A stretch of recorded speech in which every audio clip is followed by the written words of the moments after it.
സമസ്തയുടെ ചില തീരുമാനങ്ങൾക്ക് ഇവിടെ സ്വീകാര്യത ലഭ്യമാകുമ്പോൾ അങ്ങനെ സമസ്തക്കാർ അങ്ങനെ ഒറ്റക്ക് ഗോളടിക്കണ്ട. അതുകൊണ്ട് സമസ്തയെ മോശമായി ചിത്രീകരിക്കുക സാമൂഹ്യ മാധ്യമങ്ങളിലൂടെയും മറ്റുമൊക്കെ ഒന്നണ്ട് ഉയർത്തി കാണിച്ചു കഴിഞ്ഞാൽ ഈ സംഘടന ഇല്ലായ്മ ചെയ്യുമെന്ന് ആരെങ്കിലും സ്വപ്നം കണ്ടിട്ടുണ്ടെങ്കിൽ അവർ സമസ്തയുടെ ചരിത്രം പരിശോധിക്കണം. ഇതിനേക്കാൾ വലിയ ഭീമന്മാർ സമസ്ത കേരള ജംഇയ്യത്തുലമയെ തകർക്കാൻ വന്നിട്ടുണ്ട്. അന്ന് സമസ്തയുടെ അതിന്റെ രോമത്തിന് പോലും തൊടാൻ അവർക്ക് സാധിച്ചിട്ടില്ലെങ്കിൽ ഇന്നത്തെ ഏഴാംകൂലികൾക്കൊന്നും സമസ്ത കേരള ജംഇയ്യത്തുലമയെ ഒരു പോറലും ഏൽപ്പിക്കാൻ കഴിയില്ല. ഞാൻ അവകാശവാദം ഉന്നയിക്കുന്നതല്ല. കാരണം മഹാന്മാരായ പണ്ഡിതന്മാർ പറയാറുണ്ട്, ഇന്നും ഈ പ്രസ്ഥാനത്തിന് വരക്കൽ മുല്ലക്കോയ തങ്ങൾ നേതൃത്വം കൊടുക്കുന്നു എന്ന് വിശ്വസിക്കുന്നവരാണ് നമ്മൾ. ഇന്നും മഹാനായ ശംസുലമയും കണ്ണിയത്ത് ഉസ്താദും ഈ പ്രസ്ഥാനത്തിന് നേതൃത്വം കൊടുക്കുന്നു എന്ന് വിശ്വസിക്കുന്നവരാണ് നമ്മൾ. സമസ്ത കേരള ജംഇയ്യത്തുലമയ്ക്കെതിരെ അടിച്ച പന്ത് തിരിച്ചവിടെയാണ് പോയി ഇപ്പോൾ കഴിഞ്ഞ ഏതാനും ആഴ്ചകളായി അടിച്ചുകൊണ്ടിരിക്കുന്നത് എന്ന് പരിശോധിച്ചാൽ നിങ്ങൾക്ക് മനസ്സിലാക്കാൻ സാധിക്കും. സമസ്തക്കെതിരെ എന്താരോപണം ഉന്നയിക്കുന്നു അതേ ആരോപണങ്ങൾ നേരെ തിരിച്ച് ഇന്ന് പതിച്ചുകൊണ്ടിരിക്കുന്നത് കാണാൻ സാധിക്കും. ഞാൻ ആരെയും കുറ്റപ്പെടുത്താൻ വേണ്ടി സൂചിപ്പിച്ചതല്ല. നിഷ്പക്ഷമായി സത്യസന്ധമായി സൂക്ഷ്മതയോടുകൂടി സമസ്ത കേരള ജംഇയ്യത്തുലമയുടെ പാരമ്പര്യത്തിലൂന്നിക്കൊണ്ട് ആ പ്രസ്ഥാനം മുന്നോട്ട് പോകുമ്പോൾ അതിന്റെ ആ നല്ല പോക്കിന് വഴിതട സൃഷ്ടിക്കാനും അതിന്റെ പേരിൽ ആശയക്കുഴപ്പം സൃഷ്ടിക്കാനും പൊതുസമൂഹത്തിലും പൊതുമാധ്യമങ്ങളിലും അതിനെ ഇകഴ്ത്താനും ശ്രമിച്ചുകൊണ്ടിരിക്കുന്ന ആളുകൾ തിരിച്ചറിയേണ്ടത് ഇതിനേക്കാൾ വലിയ അപവാദ പ്രചാരണങ്ങൾ കഴിഞ്ഞ കാലങ്ങളിലെല്ലാം സമസ്തയുടെ ചരിത്രം പരിശോധിച്ചാൽ കാണാൻ സാധിക്കും. ഈ പ്രസ്ഥാനത്തിന് ഒന്നും ചെയ്യാൻ സാധിച്ചിട്ടില്ല. കാരണം നമ്മുടെ പണ്ഡിതന്മാർ, നമ്മുടെ സാദാത്തുക്കൾ, നമ്മുടെ ആദരണീയ ഉസ്താദുമാർ അവർ നിസ്വാർത്ഥരാണ്, സൂക്ഷ്മശാലികളാണ്, സത്യസന്ധരാണ്. ദീനിന്റെ പ്രമാണങ്ങൾക്ക് വിധേയമായി മാത്രം ഈ ഉമ്മത്തിനെ നയിക്കണമെന്ന് താല്പര്യത്തോടുകൂടി പ്രവർത്തിക്കുന്നവരാണ്. അതുകൊണ്ട് തന്നെ ഇക്കാലം അത്തരം ശ്രമങ്ങൾ വിജയിച്ചിട്ടില്ലെങ്കിൽ ഇനിയുള്ള കാലത്തും സമസ്ത കേരള ജംഇയ്യത്തുലമയ്ക്കെതിരെ ആര് ശ്രമിച്ചാലും അത്തരം ശ്രമങ്ങൾ വിജയിക്കുന്നതല്ല. പിന്നെ സ്വാഭാവികമായിട്ടും ഇന്ന് പൊതുസമൂഹത്തിൽ സമസ്ത കേരള ജംഇയ്യത്തുലമയ്ക്ക് ഒരു വലിയ സ്വീകാര്യതയും അംഗീകാരവും ആ അർത്ഥത്തിൽ ഒരു പ്രതിച്ഛായമൊക്കെ നേടിയെടുക്കാൻ സാധിച്ചു. അത് ഇന്നത്തെ വാർത്താ മാധ്യമങ്ങളുടെ ഒരു അതിപ്രസരമാണ്. ദൃശ്യമാധ്യമങ്ങളൊന്നും ഇത്ര സജീവമല്ലാത്ത കാലത്ത്, സാമൂഹ്യ മാധ്യമങ്ങളൊന്നും ഇത്ര സജീവമല്ലാത്ത കാലത്ത്, കേവലം അച്ചടി മാധ്യമങ്ങൾ ദുർലഭമായിരുന്ന കാലത്ത്, എഴുത്തുകുത്തുകളിൽ മാത്രം ആശയവിനിമയം നടത്തിയിരുന്ന കാലത്ത് സ്വാഭാവികമായിട്ടും മറ്റു അവാന്തര വിഭാഗങ്ങളിലേക്കോ മറ്റു സഹോദര സമുദായങ്ങളിലേക്കോ സർക്കാർ സംവിധാനങ്ങളിലേക്കൊന്നും സമസ്ത കേരള ജംഇയ്യത്തുലമയെ കുറിച്ചോ അതിന് സന്ദേശങ്ങൾ എത്തിക്കുന്നതിന് വേണ്ടിയിട്ടുള്ള മാധ്യമങ്ങളോ ആശയവിനിമയോപാധികളോ വേണ്ടത്ര കഴിഞ്ഞ കാലങ്ങളിൽ വിനിയോഗിക്കാൻ നമുക്ക് സാധിച്ചിരുന്നില്ല. ഇന്ന് അവിടുന്ന് മാറി.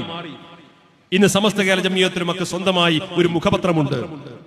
കഴിഞ്ഞ 10 വർഷത്തോളമായി നമ്മുടെ സുപ്രഭാതം പത്രം അത് കേവലം ഒരു സംഘടനാ പത്രം എന്ന രീതിയിലല്ല, സഹോദര സമുദായത്തിൽപ്പെട്ടവർ പോലും അതിന് സ്ഥിരം വാർഷിക വരിക്കാരാണ്. കാരണം എന്താണ്? അത് നിഷ്പക്ഷമായ ഒരു പൊതുപത്രം എന്ന രീതിയിൽ അവർക്ക് കാണാനും വായിക്കാനും മനസ്സിലാക്കാനും സാധിക്കും. അപ്പൊ സ്വാഭാവികമായിട്ടും ആരും ആലോചിക്കും, ആരാണ് ഇതിന് നേതൃത്വം കൊടുക്കുന്നത്, എന്ത് കാഴ്ചപ്പാടാണ് ഇതിന് പിന്നിലുള്ളത്? ഈ വാർത്താവിന്യാസത്തിലെ ആ സൂക്ഷ്മത, ആ സത്യസന്ധത, ആ മതേതര ബോധം ഒരു മതസംഘടന, ഒരു പണ്ഡിത നേതൃത്വം ഇതൊക്കെ നിർവഹിക്കുന്നു എന്ന് പറയുമ്പോൾ സ്വാഭാവികമായിട്ടും പൊതുസമൂഹത്തിൽപ്പെടുന്ന ആളുകൾ ഇതിനെ ശ്രദ്ധിക്കും. ആ അർത്ഥത്തിലുള്ള ശ്രദ്ധയും സ്വീകാര്യതയും നമ്മുടെ പത്രമുഖേനയൊക്കെ സ്വാഭാവികമായിട്ടും നമ്മുടെ നാട്ടിലുണ്ടായി. എല്ലാ വിഭാഗം ആളുകൾക്കിടയിലും സമസ്ത കേരള ജംഇയ്യത്തുലമ എന്ന് പറഞ്ഞാൽ അത് പെട്ടെന്ന് മനസ്സിലാകുന്ന സാഹചര്യം ഉണ്ടായി. അതിന്റെ കാരണം എന്താണ്? ഇന്നത്തെ ഈ വാർത്താ മാധ്യമങ്ങളുടെയും ഇന്നത്തെ പുതിയ സാമൂഹ്യ മാധ്യമങ്ങളുടെയും അതേപോലെ നമ്മുടേതായിട്ട് മുഖപത്രത്തിന്റെയും ഒക്കെ പ്രചാരം നേടിയപ്പോ പൊതുസമൂഹത്തിൽ സമസ്ത കേരള ജംഇയ്യത്തുലമ എന്ന് പറഞ്ഞാൽ അതെല്ലാവരും ശ്രദ്ധിക്കുന്ന ഒരു പ്രസ്ഥാനമായിട്ട് മാറി. ഇവിടെ ഒരു പുതിയ മുസ്ലിം സമുദായവുമായി ബന്ധപ്പെട്ട ഒരു വിഷയം വന്നാൽ, എന്തെങ്കിലും ഒരു വിവാദം ഉണ്ടായി കഴിഞ്ഞാൽ അപ്പോഴേക്ക് ഇക്കാര്യത്തിൽ സമസ്ത കേരള ജംഇയ്യത്തുലമ എന്തു പറയുന്നു എന്ന് ചോദിക്കാൻ വേണ്ടി എന്തിനാ ഒന്നായിട്ട് ചാനലുകൾ വരേണ്ട കാര്യം? കണ്ണിയത്ത് ഉസ്താദിന്റെ കാലത്ത് ഇങ്ങനത്തെ ചാനലുകളൊന്നും വന്നിട്ടില്ലല്ലോ. ഇപ്പൊ അങ്ങനെ ചാനൽ വന്നു കഴിഞ്ഞാൽ സമസ്തന്റെ പോക്ക് ശരിയില്ലാതെ അങ്ങനെ വിലയിരുത്തുന്നത്. എന്തിനാണ് ഇംഗ്ലീഷ് പത്രങ്ങളൊക്കെ സമസ്ത പ്രസിഡന്റിന്റെ അഭിമുഖം വരുന്നത്? കണ്ണിയത്ത് ഉസ്താദിന്റെ അഭിമുഖം ഇന്ത്യൻ എക്സ്പ്രസിൽ വന്നിട്ടുണ്ടോ? ഇന്ത്യൻ എക്സ്പ്രസ് പത്രത്തിൽ, ഇംഗ്ലീഷ് പത്രത്തിലൊന്നും കണ്ണിയത്ത് ഉസ്താദിന്റെ അഭിമുഖം വന്നിട്ടില്ല. അതുകൊണ്ട് ജിഫ്രി തങ്ങളുടെ അഭിമുഖം വരാൻ പാടില്ല. അങ്ങനെ അഭിമുഖം വന്നാൽ ജിഫ്രി തങ്ങൾ വഴിതെറ്റി സഞ്ചരിക്കുകയാണ്. എങ്ങനെ കണ്ടുപിടുത്തം? സമസ്ത കേരള ജംഇയ്യത്തുലമയ്ക്ക് പൊതുസമൂഹത്തിൽ എന്തെങ്കിലും ഒരു സ്വീകാര്യത ഉണ്ടാകുന്ന ഒരു ദൃശ്യത വന്നാൽ അതിനെ ആ രീതിയിൽ വക്രീകരിച്ചുകൊണ്ട് ദുർവ്യാഖ്യാനം ചെയ്യാൻ പല ആളുകളും ശ്രമിച്ചുകൊണ്ടിരിക്കുന്നുണ്ട്. അസൂയപ്പെട്ടിട്ട് കാര്യമില്ല. ഇത് സ്വാഭാവികമായും ഒരു സമൂഹത്തിൽ ഒരു പ്രസ്ഥാനത്തിന് സ്വീകാര്യത ഉണ്ടായാൽ, അംഗീകാരമുണ്ടായാൽ, അത്തരം ഒരു വിസിബിലിറ്റി ഉണ്ടായാൽ സ്വാഭാവികമായും ഉണ്ടാകുന്ന കാര്യങ്ങൾ മാത്രമാണ്. അതിലപ്പുറം ഒന്നും ഇവിടെ സംഭവിച്ചിട്ടില്ല. സമസ്ത കേരള ജംഇയ്യത്തുലമ ഈ 100 കൊല്ലക്കാലം ഇവിടെ കൊണ്ടുവന്ന ഏതെങ്കിലും ആദർശം മാറ്റി പറഞ്ഞോ? അതിന്റെ പാരമ്പര്യത്തിന് ഏതെങ്കിലും ഘടകവിരുദ്ധമായ പ്രവർത്തനം നടത്തിയോ? ഒന്നും ഉണ്ടായിട്ടില്ല. പക്ഷേ പുതിയ കാലത്തിന്, പുതിയ സാഹചര്യത്തിൽ സമസ്ത കേരള ജംഇയ്യത്തുൽ ഉലമക്ക് വലിയ രീതിയിലുള്ള ദൃശ്യതയും വലിയ രീതിയിലുള്ള സ്വീകാര്യതയും പൊതുസമൂഹത്തിന്റെ അംഗീകാരം ഉണ്ടായി. അതിൽ സന്തോഷിക്കല്ലേ വേണ്ടത്? അതിൽ ആഹ്ലാദം പ്രകടിപ്പിക്കല്ലേ വേണ്ടത്? അത്രത്തോളം എന്റെ പ്രസ്ഥാനത്തിന് ഈ സമൂഹത്തിൽ അംഗീകാരവും സ്വീകാര്യതയും ഉണ്ടായി എന്ന് മനസ്സിലാക്കല്ലേ വേണ്ടത്?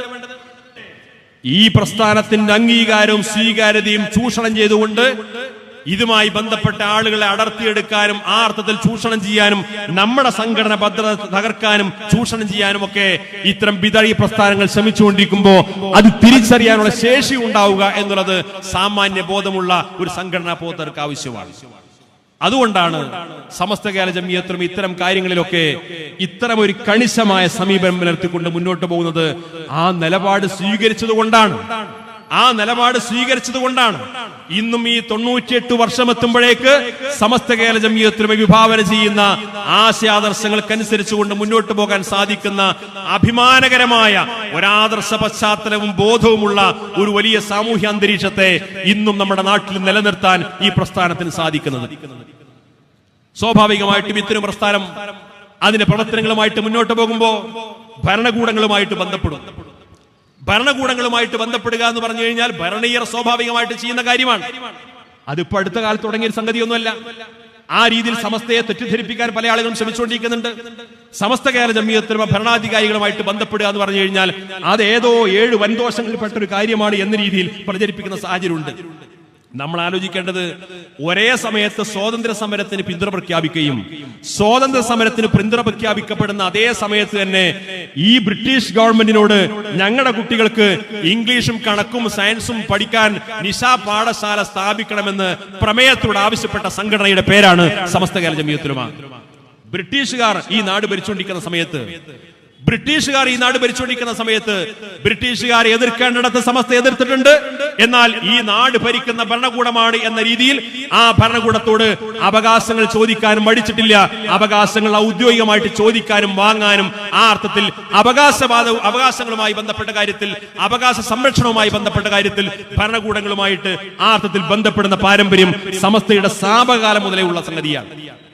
പക്ഷേ ഇന്ന് ഏതെങ്കിലും ഒരു കാര്യത്തിൽ ഒരു നിവേദനം കൊടുത്താൽ, നമ്മൾ തിരുവനന്തപുരത്ത് പോയിട്ട് നമ്മുടെ നേതാക്കൾ നിവേദനം കൊടുത്താൽ, അല്ലെങ്കിൽ സർക്കാരിനോട് ഒരു കാര്യം പറഞ്ഞാൽ, ആ പറഞ്ഞ കാര്യം സാധിപ്പിച്ചു തരുമ്പോ അതിനെ അഭിനന്ദിച്ചാൽ, ഇതൊക്കെ ഒരു മഹാപാതകമായിട്ട് ചിത്രീകരിച്ചുകൊണ്ട് സമസ്ത കേരള ജംഇയ്യത്തുൽ ഉലമയെ കേവലം ഒരു 4-അംഗ രാഷ്ട്രീയ പാർട്ടിയുടെ പരുവത്തിലേക്ക് ചുരുക്കിക്കെട്ടി ഇതിന്റെ വില കുറക്കാനും ഇകഴ്ത്തി കാണിക്കാനും ആ ഒരു കാഴ്ച പലരും സ്വപ്നം കാണുന്നുണ്ട്. പക്ഷേ സമസ്ത കേരള ജംഇയ്യത്തുൽ ഉലമയെ ആ അർത്ഥത്തിൽ നിസ്സാരവൽക്കരിക്കാൻ ആർക്കും കഴിയില്ല എന്ന് ബന്ധപ്പെട്ട ആളുകൾ മനസ്സിലാക്കണം.